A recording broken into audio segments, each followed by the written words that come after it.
Reach our right arm out to the side. Start pretty low, okay? And with your right arm out to the side, point your fingertips straight down. The flossing of the nerve happens from the traction we create between the neck and head and the fingertips. So that means parts of us have to stay super stable, like our trunk, and parts of us have to move, like our head and neck, one step at a time. Fingers pointing down, arms out to the side.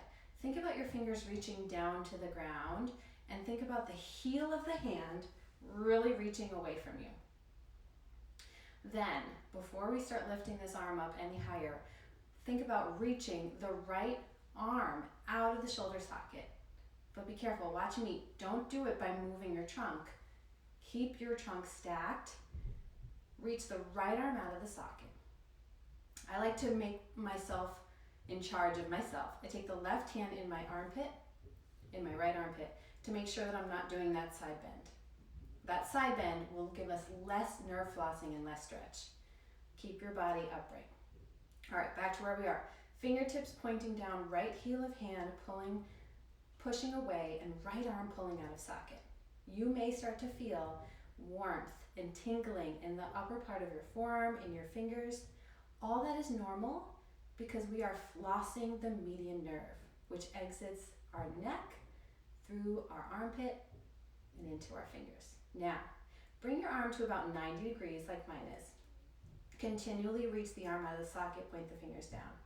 Then begin to turn your head to the left 3 times, slowly. And as you turn your head to the left, you are stretching that median nerve even more because now you're moving. Again, turn your head to the left, your cervical spine away from your fingertips. We are flossing the nerve through all of that connective tissue, muscle, fascia. Stay with your head to the left. If at any point it gets to be too much tingling, burning, you can always turn your head back or lower your arm. Now, I'm going to take my left hand out of my right armpit, grab the back of my head, okay? Left, head is still turned left, and now I'm going to gently take my head and look down toward the floor. Not in my left armpit, down to the floor. So now my right fingertips are pointing down to the floor. My right heel of my hand is reaching away from me. My right shoulder is reaching out of my socket. My trunk is stacked. My head is reaching and looking down. Lots of tingling, and again, that's okay because that's the nerve. And when a nerve is stretched, it can tingle. If it gets too much, you can back off. We're just going to hold this for one breath. Breathe in 360 degrees into your lungs. And exhale. Slowly, really slowly release. Let your right arm come down slowly. Give it a little bit of a shake. It should feel good. Okay, left arm, same thing. Reach your left arm out to the side. See how I'm reaching my palm first? And I'm not at 90 degrees yet. Check in. Left arm reaching out. Left wrist is flexed. Left fingers pointing down. Left heel of hand reaches out of my body. Left arm reaches out of my socket. Right hand, right armpit keeps me in check. No side bending, because then that's less of a nerve stretch. Now that your mechanics are good, start to slowly slide the left arm while reaching it out of the socket up to 90 degrees. Stay. With it up at 90 degrees, check in again. Can you get a little bit more traction by reaching the left arm out of the socket? Good. Keep that left arm out of the socket. Keep those fingers pointing down. Keep flossing that median nerve as we now turn our head to the right slowly and back to center. And this is how we stretch the nerve from the neck origin. And as you turn to the right, keep tractioning the arm out of the socket, giving that nerve movement through all of that connective tissue and muscle. It gets so stuck from sitting all day or holding babies. As we turn our head to the right, hold. Take your right hand, grab the back of your right head, or your head, not your right head. Slowly take your head down and breathe. So we're looking down to the ground, not into the armpit. As you're pulling it down, I want you to think about the length in the left side of your neck. Think about that median nerve exiting your cervical spine, passing down the front of your neck, under your collarbone, through your armpit, through your entire arm as you reach your arm out of the socket and breathe. The median nerve we're doing first because it's really the biggest bang for the buck. It's the one that gets really tight and really bound down. So if you do anything at all, just doing this is a great thing to do every day to feel really good and to preserve the health of your nerves. The next nerve we're going to do is the radial nerve. It exits a little lower in the cervical spine and it passes along the top of the arm. It's going to look super similar, but it's going to be a bit different. Hang your right arm down by your side, make a fist. Tuck your fist under. So you're really rounding your fist under. Take your left hand into your armpit to make sure you don't side bend. So we get a better stretch of the nerve, not of our trunk. Fist and arm reach up to the ceiling, 90 degrees. Now, the idea is to take the top of your fist and really curl it in as much as you can without hurting yourself. And then we'll do the head turns. Now that we know what we're doing, it's really important to stay stacked. We're just going to turn our head to the left and back to center. This is the flossing part, right? This is how we mobilize that nerve through the connective tissue, fascia, muscle tissue. Last time to the left. Left hand grabs the back of your head. Pull the back of your head down. Look to the ground. Keep reaching the right arm out of the socket. Keep reaching the right fist, tucking it under. Good. Imagine the nerve exiting your spine, in your neck, pulling down through the side of the neck, exiting, going through the top of the shoulder, all the way down the top of the arm, and giving it and lighting it up with the stretch. Slowly release your head. Slowly come back to center. While your arm's out to the side, let's do 3 clockwise wrist circles.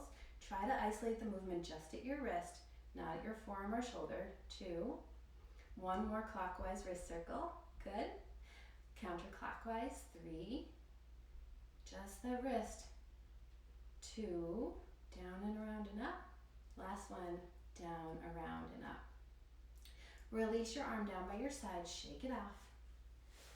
Shift. And let's do the left. Left radial nerve glide. Arm down by your side. Make a fist. Tuck your fist under. Square up your trunk and upper body.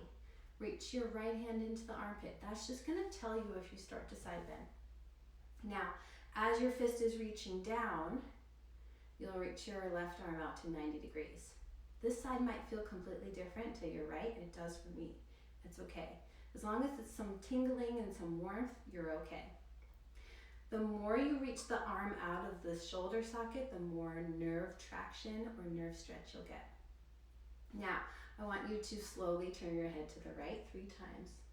Remembering now we're pulling where the nerve exits in the cervical spine away from the hand. So we're giving it a stretch in 2 directions. 1 more time. Turn your head to the right. Take your right hand, grab the back of the skull, look down to the floor, not in the armpit. Reach the left fist out of your body, right? Really traction without side bending your waist. And imagine the nerve stretching it from the neck through the top of the shoulder, all the way down the top of the arm. 1 deep breath here. And an exhale. Slowly, like really slowly release your head. Circle the wrist clockwise 3 times. Down, around, and up. Isolate the movement. If you have to, hold your arm with your right hand. Try to just make that movement of the circle come from the wrist, not from the forearm and the shoulder. It's really hard. Other direction 3 times. Down, around, and up. So great to do if you're a sitter or someone who cares for children and is holding them all day. Maybe someone who just holds a lot of stress and tension in their upper body all the way down. We can't do nerve glides without attending to the ulnar nerve. Okay, this ulnar nerve exits at C7, which is the bottom of our cervical spine, and comes to our pinky. This one looks a little different because it actually has a different path. So watch me. So we're going to take our right arm out to the side. We're going to make eyeglass with our thumb and our first finger pushing together like one eyeglass. We're going to take that arm out and up with our eyeglass. We're going to bend our elbow when we get to about 120 degrees of flexion. I want you to bring your eyeglass, come closer so you can see. I've got it pointing, so palm facing you. I want you to turn it and revolve. So the back of your hand is facing out, the palm is facing in. Your elbow reaches up to the ceiling as much as you can. You think about this wrist crease reaching up to the ceiling as much as you can. And this is how we glide and floss the ulnar nerve. Now try to really reach that right elbow out and up without side bending to the right. So good, you guys. And then slowly release down. That's your ulnar nerve floss. Let's do it on the left side. Left arm out. Eyeglass, pointer, and thumb touch. Left arm reaches out. Begin to bring your left arm up to the ceiling. Flex and bend the elbow. Circle around, revolve. So the palm part of your hand goes to your face. Pull the rib cage down, but reach the elbow up. And that's how we floss the ulnar nerve. When we can move through it, up and down. That's it. Up, reaching up through the fingertips, reaching up through the pointer finger and the pinky finger, and then bringing the arm back down. I'll show you one more dynamic stretch that I like to do for professional sitters or people who are really forward based, which is a lunge stretch, and it will floss all of the nerves that we just flossed one at a time. Come into a lunge, right leg forward, left leg back. I want you to take your right hand behind you and touch the wall, if you have a wall. If you don't have a wall, make a chair happen there. I'll give you a minute. So my right hand is touching the wall like this. You can either keep it like this or spin it so that your fingers point down. I'm going to start with my fingers pointing down. Then I'm going to try to pull my chest forward. So it's a big chest stretch. Fingers pointing out, fingers pointing up, or fingers pointing down. Lunge with the right leg forward. Ribs soften down, so no banana back or arch in your spine. Then I want you to take your left hand behind your head. And we're going to go ahead and side bend over to the right. So now, as your right hand is pressing into the wall with your fingers pointing down, your left arm reaches up to the ceiling. The whole time we're doing this, can you think about getting taller through your spine, 2 inches taller, and reaching your right arm completely out of the socket? So good. So the right arm presses into the wall, the left rib cage is lifting to the ceiling, your whole spine gets 2 inches taller. Release, and then just switch sides. Shake this arm out, give it a shake, and then switch sides. So now you'll bring your left arm forward. We'll floss and glide through the entire left side of the nerves. Left arm reaches back to a wall or a chair. Fingers point down, up, or side. Press the heel of the hand into the wall. Reach the left arm out of the socket. Bring your right hand behind your head. Lift your right rib cage up and over.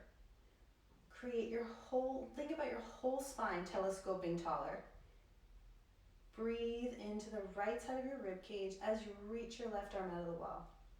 I love this type of stretching because it opens up both sides of your chest and armpits and our neck where we get really stuck all day. Everything gets really glued down.